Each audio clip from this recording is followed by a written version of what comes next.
Welcome back, everybody, to We Are TPM with myself, Kyle Teixeira, sitting next to, once again, John Teixeira. We're back this week to talk about property tax changes in Texas. Now, if you want to talk about anything we like to talk about or hear anything we like to hear, give us a call, 817-818-9039. Shoot us an email at showmethemoney@wearetpm.com. John, let's get into it. This is a topic that a lot of people have been asking about lately, but there are different things to it, I guess, different pieces to this property tax relief bill. And why did this get addressed? We can start there because, like, over the last 4 years, you know, on average, I think I saw the average increase in appraised values was in like the high 50s, low 60s, with some being over 100%. I can attest that I've seen some of our values go up over 100% in the last 4 years, appraisal wise. Is that normal? Is that normal? No, it's not normal to go up at the rate it's gone up. But to answer your question is what has happened. So we've had a ton of homeowners come to us complaining about their cash flow, right? Because their taxes are going up, because the assessed value is going up. But you asked the question, why? Why did this happen? I can tell you exactly why it's happened. I spoke to two different Texas representatives that were involved with putting this bill together. And basically what happened was Texas ended up with a surplus of money. I think it was in the neighborhood of $8 billion, something like that. What's a government surplus? I haven't heard about that in like a long time. Well, they collected more tax money than they budgeted for. And so instead of increasing their budget, which I'm sure they did, I'm sure they increased their budget also, but they were looking for ways to give the money back. And this was the main way they landed on and agreed on. Mainly not continuing to collect the surplus too, right? I mean, you don't need a surplus. Our government doesn't need more money than it spends, you would think, right? I don't know. Apparently we have to build a wall. We are talking about Texas, right? You know, a state that has no state income tax. No state income tax that's insane, whatsoever. right? But to the point of this topic, our property taxes are a little higher than probably the average state in the United States. And that's partly because we don't have other taxes. We choose not to tax in your income and in other ways, like your registration. You know, when we pay our registration, it's $85. It's not $400 like it is in some other states. So there's ways they get you one way or another. It's just they decide how they're going to get you. In Texas, gets you in property taxes. Well, yeah. So what are the changes? The changes are the one that everyone's been talking about that has affected pocketbooks is the homestead exemption. Yep. And a homestead exemption is a property tax exemption that you get on your primary residence. And what that exemption does in previous years, it would take $40,000 off your assessed value. So, you know, your property tax, depending on what county, what school districts you were in, you have an effective tax rate. Call it like I think it's somewhere around 2.8 here in Arlington. If you're in Arlington ISD, a little bit higher. It's usually between 2.5 and 2.8. I think is where most people land. So the percent of that isn't what gets changed. It's the exemption off the home's value. So when it was at $40,000, if you had a $100,000 home, they're taking $40,000 off of that. Are you sure it was at $40,000? I think it was at 25. No, I got increased a couple years ago to 40. So this has already happened once, but not to this extent. I know, but it got increased from 15 to 25. It was 40. It was definitely at 40. So all right. Okay. Don't admit that you didn't know that. I keep tabs on this stuff. I remember when it went from 15 to 25, I missed the 40. So, yeah, $100,000 house, it was a $40,000 homestead exemption, and now they're only taxing you that percentage on the remaining 60. Well, that homestead exemption just went up to $100,000. So for lower income houses, it's made a significant difference. Like, I know people who have condos as their homestead that are barely worth over $100,000, and the tax bill literally got more than slashed in half. It cut about 70% off of it. So, you know, on $1 million homes, this is a smaller drop in the bucket, but still, it's a higher exemption. because it went from 40 to 100,000. So Well, it essentially drops your tax bill proportionally by $2,900 or $2,800, whatever your tax rate is, and then the difference between 60% of that is the difference between last year and this year. So, yeah. Well, So if your assessed value hasn't gone up. Yeah. Right. So, but the common question around this, like I've seen a ton of renters see this bill get passed and say, oh, is this going to get passed on to the renters? Is, our rent's going to go down because they passed this homestead exemption? No, because it does not help investment properties whatsoever. Why is that? Well, okay, so you're exactly right, The Kyle. homestead exemption piece of this. This homestead exemption, this tax thing doesn't affect rental properties. That's the bottom line. Mm-hmm. So yes, you're right. And even if it did, does it have an impact on the market rate of the rentals? I don't know if it would or not. To be honest, I don't really know.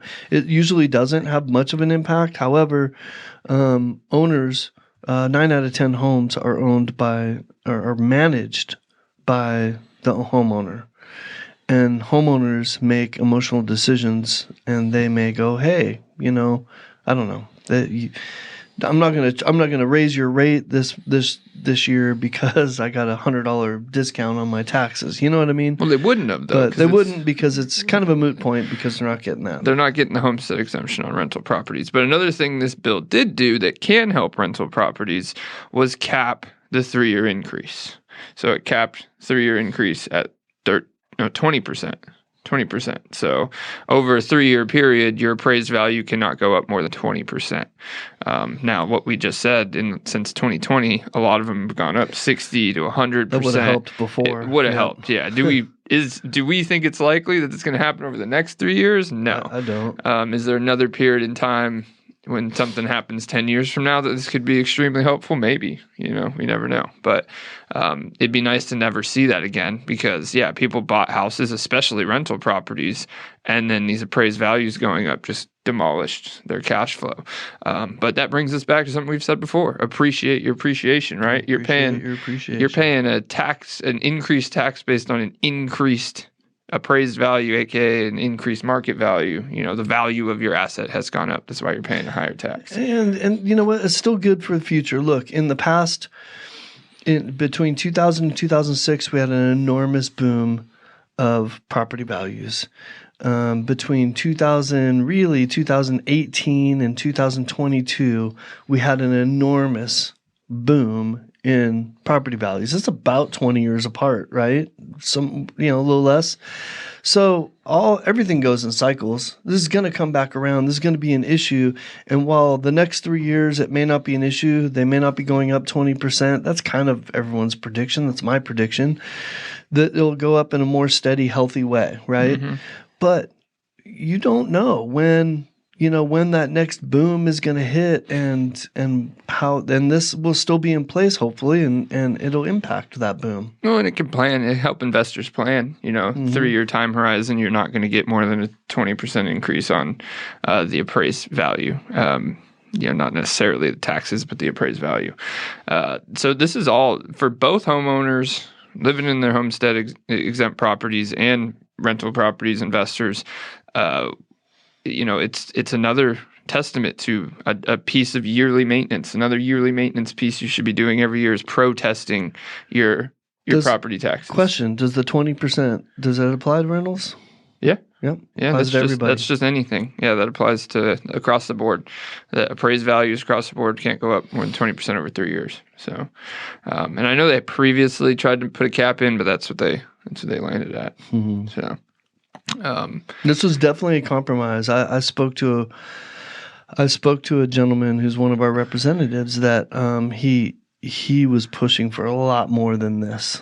Like he was happy about this, but upset about it at the same time because he felt like the taxpayers should have gotten way more back than just doing this. They did some other things too, things that affect some people, not everyone, but But regarding property owners, I know they were trying to pass I know it was 250 is what they were really pushing for a while, which that would have been an insane exemption. Well, I'd rather them do, now they're talking about getting rid of it. I hate to say this, but I kind of think in this regard, California has it right. They have the best system they've got Prop 13, and that just allows people to settle into their home and create a budget and not have to worry about, how much is my mortgage going to be next year, right? Do I have to go get another job when my mortgage goes up? You know what I mean? Like, some people really have to worry about that here in California. It's set, it's frozen until you sell your home or until you refinance it. But no, not even when you refinance it, just till when it changes hands. So it's like the 65 exemption here.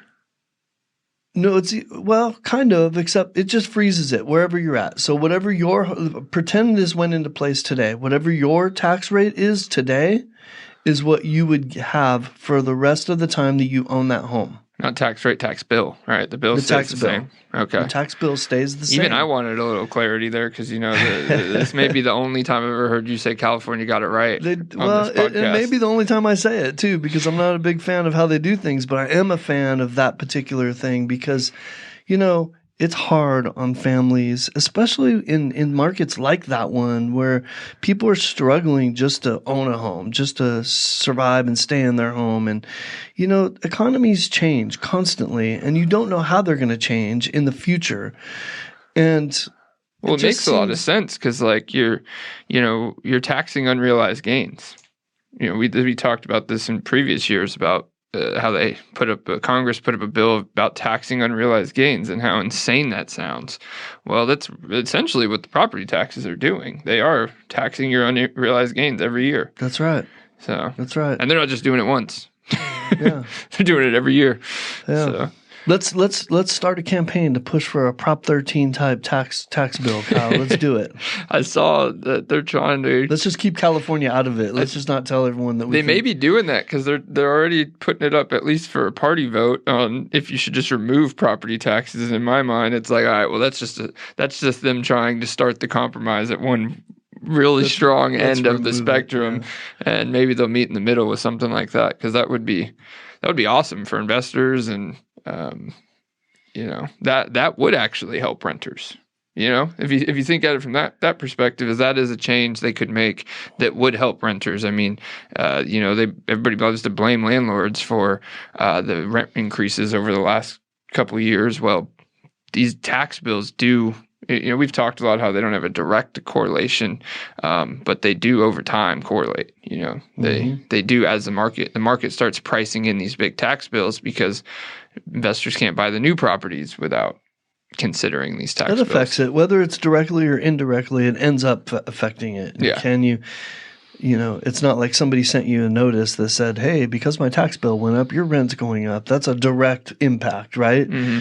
But affecting the market as a whole, it's going to be an indirect, gradual which thing. is exactly why this wasn't exactly what everyone was looking for. You helped property owners. You helped property owners that own the home they live in. Mm-hmm. You didn't even indirectly help rent rates of the renters, which is what a lot of people were hoping to see out of this bill. But again, I think that this just reiterates why you need to protest your property taxes because appraisal districts don't always get it right.